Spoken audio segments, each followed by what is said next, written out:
I started hosting probably right around that time, because I had always been judging dance competitions from probably the early 90s. I started judging my first dance competition. What made you want to do that?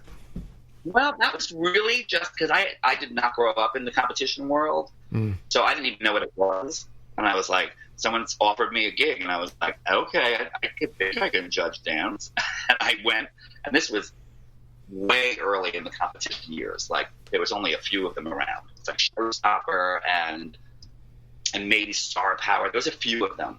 And I did, and I went to judge for Showstopper, and it was like, well, I can do this, you know.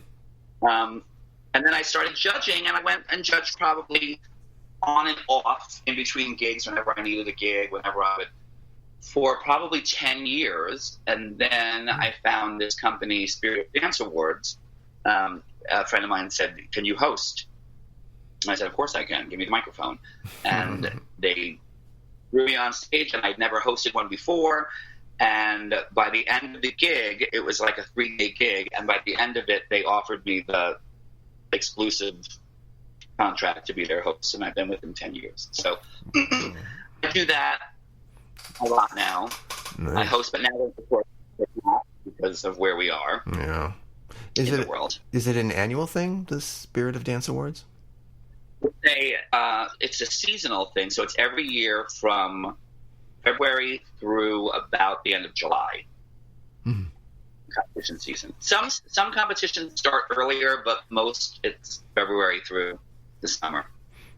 Why is that? Is it just people take summer vacations and are not really committed to dance? Yeah, you have to allow them time to get their season ready. So it's like almost like building a football team, and they come in right in the summer, and they start doing drills, and they start and then they practice, and then they do scrimmages, and then they finally get to the full season. It's kind of the same way with dance. It's like they start now. They would normally be in the studio or already before school getting prepared for the next season, and then they start choreography really soon, and then they start building the numbers, and then they rehearse the numbers, and then you go into competition season.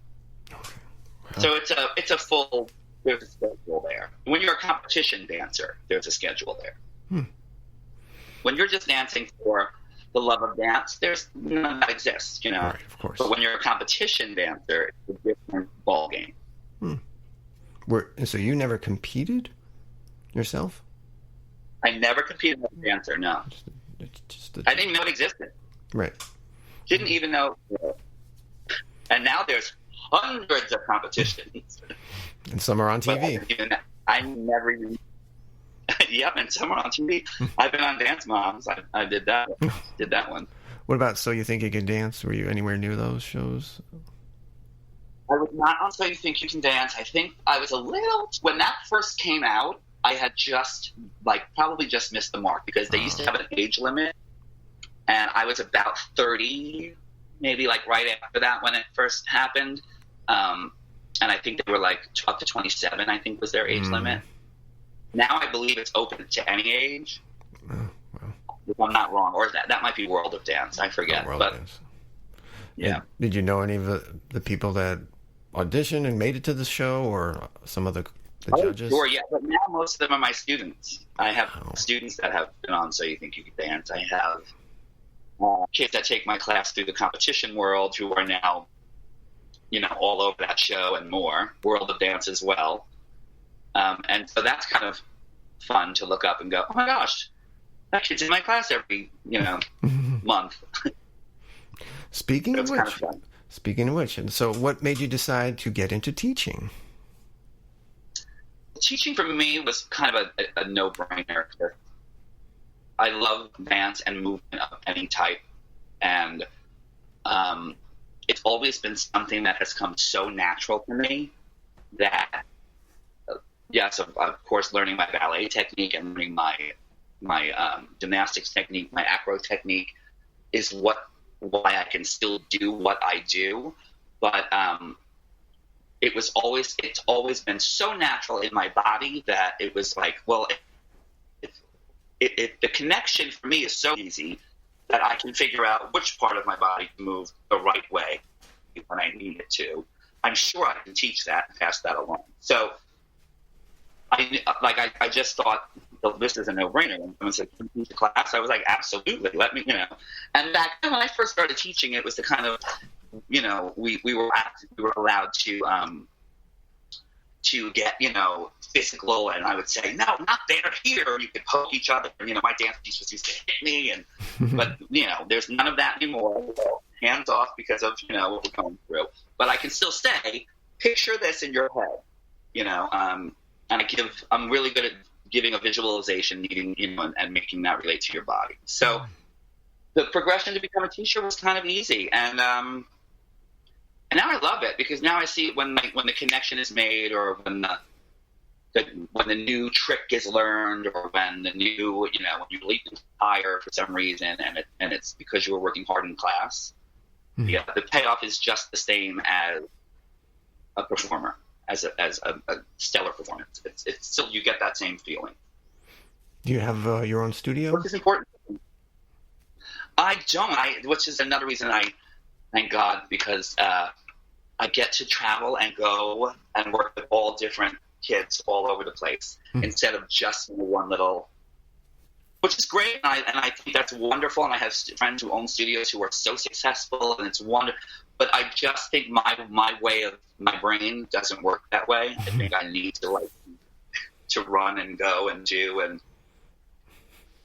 so, yeah, I scatter myself. I teach all over the country. They hire me out, and when I come to workshops, or I'll come and choreograph a number for competition, or a number for their recital even, or I hire a lot of my dance teams in high schools.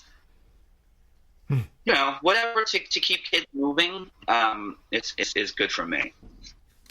Do you have a piece of choreography that's one of your all-time favorites? Something you did like, wow, I love how this turned out. This is one of the best things I've ever done. Yes, and it's so funny because I don't think anyone will ever see. I mean, I know some people did see it. It was actually for a benefit that we did when I was doing Miss Saigon on the road. And I choreographed this piece for a benefit for somebody with esophageal cancer. We performed it in Denver. No, we performed it in Vail. We were in Vail, Colorado. And it was one of those things where I had best dancers from the show. I had a really spark of inspiration of choreography. I had a great song. We had great costumes. It was like everything worked all at once. And we only got to perform one time. And it's on video somewhere. But it's still, to this day, people say, what's your favorite? I'm like, it was one moment, magical moment, and it was to Alanis Morissette, and what's it called? Ironic. Alanis Morissette, Ironic. And it was just one of those things that everything connected. All the guys were on. The lighting was right. The music was right. Our costumes were right. Everything felt great. The audience was receptive. And it's still one of those pieces I go, oh man, I wish we would have done that somewhere else, or somewhere bigger. But that's probably my favorite. I know it's odd and random. Hey, but you did it. You can say you did it. Yeah. Now, when you're creating choreography, you said it's the song first, the lyrics, the feel of it. Now, does the choreography differ when you're teaching it for a class, or when you're doing it for a stage performance? Do you approach it the same? Yes. Yeah. When I'm teaching it for class, I might spend more time breaking down the technique of it, getting really specific. Whereas if I'm teaching for a show, if I'm just kind of getting the choreography out, what we'll do is I'll just teach it to you.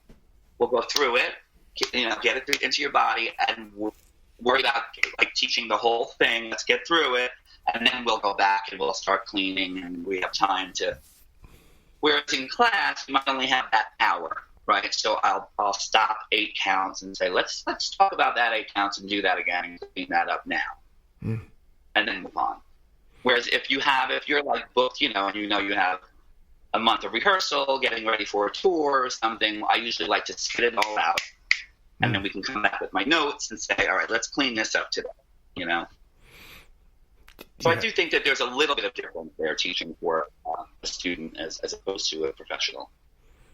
Do you have a book of your steps for choreography? Do you keep something like that? I have many books. I have books and notebooks all over the place with just random notes. After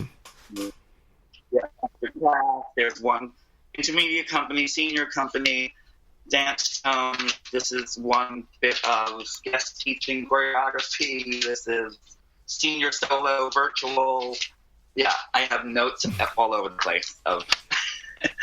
In fact, if someone ever found them, they probably would never be able to figure this thing. But I know what it is.